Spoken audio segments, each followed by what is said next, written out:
तो दोस्तों आज मैं लेकर आ गया हूं सबसे ज़बरदस्त और हाई रिटर्न देने वाले म्यूचुअल फंड को। और आप समझ गए होंगे आज मैं बात करूंगा Motilal Oswal mid cap fund direct growth, यानी मिड कैप कैटेगरी का हो करके भी बड़े बड़े स्मॉल कैप को पछाड़ देने वाला यह म्यूचुअल फंड है। तो आज मैं इस म्यूचुअल फंड का डिटेल रिव्यू देने वाला हूं, हिंदी में लेटेस्ट अपडेट है, सारी जानकारी दूंगा और क्या रिटर्निंग है अभी तक ये भी देने वाला हूं। तो आप इस वीडियो में बने रहिए ताकि आपसे कोई चीज़ मिस्टेक नहीं हो। तो चलिए सीधे पॉइंट पे चलते हैं। आज बात करेंगे Motilal Oswal mid cap fund direct growth.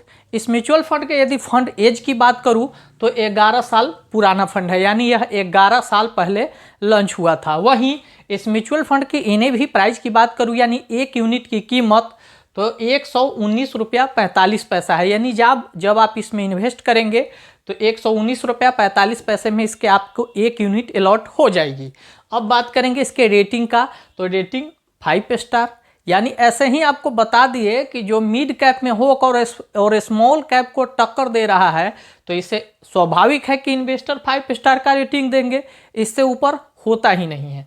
अब इसके फंड साइज की बात किया जाए, फंड साइज तो फंड साइज आप देख लीजिए 34,748 करोड़, यानी 34,748 करोड़ रुपया इस फंड में लोगों ने अभी तक इन्वेस्ट कर दिया है। अब यदि आप अब से इन्वेस्टमेंट इसमें करना चाहें तो कैसे कर सकते हैं, तो इसमें दो तरीके से इन्वेस्ट कर सकते हैं। पहला है एसआईपी और दूसरा है लमसम।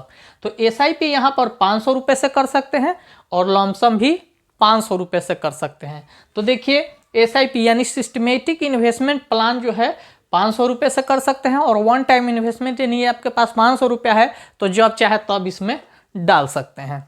अब बात करेंगे होल्डिंग की, तो होल्डिंग क्या होता है, तो लोगों ने जो 34,748 करोड़ रुपया यहाँ लगाया है उस पैसे को इस म्यूचुअल फंड हाउस ने जहाँ पर लगाया होगा, जहाँ होल्ड किया होगा, उसी को होल्डिंग कहते हैं। तो इसका होल्डिंग इक्विटी सेक्टर का है और इक्विटी सेक्टर के डिफरेंट यानी हर अलग अलग सेक्टरों में जो है यहाँ से पैसे इन्वेस्ट किए गए हैं और मात्र 17 कंपनी में ही इन्वेस्ट किए गए हैं, यानी काफ़ी अच्छा इसका जो है डिस्ट्रीब्यूशन रखा गया है। इस पर काफ़ी जो है फंड मैनेजर का एक्टिव रहते हैं, इस वजह से ही अभी 17 कंपनी में ही यहाँ इन्वेस्टमेंट किए गए हैं।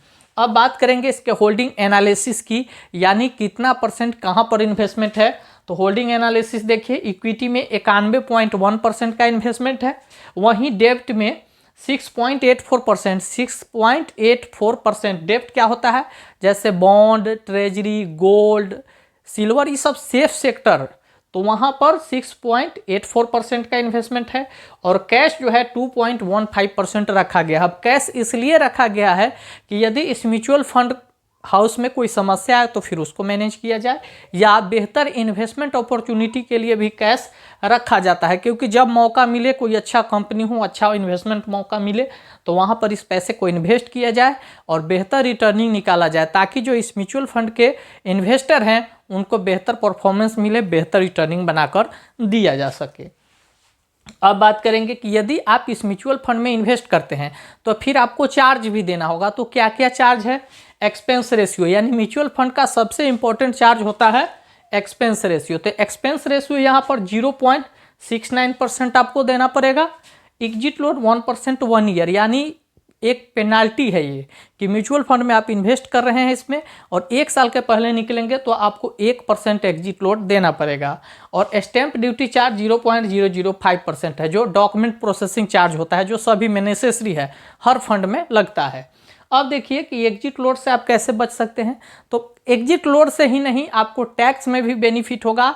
तो हमेशा मैं कहता हूं कि म्यूचुअल फंड में यदि आप इन्वेस्ट कर रहे हैं तो लॉन्ग टर्म के लिए कीजिए, तभी जाके आपको बेनिफिट होने वाला है। अब टैक्स देख लीजिए, तो 1 ईयर बिफोर 20%, यानी आप इस म्यूचुअल फंड में पैसा लगाते हैं और 1 साल के पहले निकलते हैं तो आपको 20% टैक्स देना होगा, और आफ्टर 1 ईयर 12.5%, यानी 1 साल के बाद निकलेंगे तो मात्र 12.5% टैक्स देना पड़ेगा। और एग्जिट लोड से आपको भी छुटकारा मिल जाएगा। तो सब देखिए, आप इन्वेस्टमेंट करते हैं तो लॉन्ग टर्म के लिए कीजिए, तभी आप कंपाउंडिंग का मजा ले पाएंगे। कंपाउंडिंग का पावर जो है ना 10 साल के बाद ही दिखता है। यदि आप 1,000 रुपये हर महीने डालना शुरू करें तो 10 साल के बाद आपको इसमें कंपाउंडिंग का वो जादू दिखेगा जो देखकर आप दंग रह जाएंगे। तो चलिए, ये सब बातें तो होती रहेगी और मेरे तरफ से कोई रिकमेंडेशन नहीं है, मैं सिर्फ एजुकेशन पर्पस से वीडियो दे रहा हूँ। अब चलते हैं इसके रिटर्निंग पर। तो इस म्यूचुअल फंड ने 5 सालों में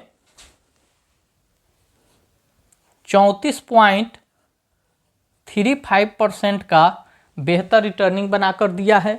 वहीं इसके 3 साल का रिटर्निंग देखा जाए तो 3 सालों में यह 27.01% का रिटर्निंग बनाकर दिया है और पिछले 1 साल का रिटर्निंग देखा जाए तो मात्र 1.69% का रिटर्निंग बनाकर दिया है। तो ओवरऑल इसका रिटर्निंग भी काफ़ी बेहतर है, अच्छा है। तो दोस्तों, इस वीडियो को देखकर आपको कैसा लगा? वीडियो पसंद आया हो तो एक लाइक जरूर करके जाइएगा। कमेंट बॉक्स में कुछ पूछना चाहे तो पूछ सकते हैं और वीडियो में यदि नए हो, यदि इस चैनल पर नए आए हो तो मैं रिक्वेस्ट करूंगा कि चैनल सब्सक्राइब करके जाइएगा। तो चलिए मिलेंगे नेक्स्ट टॉपिक पे, तब तक के लिए जय हिंद।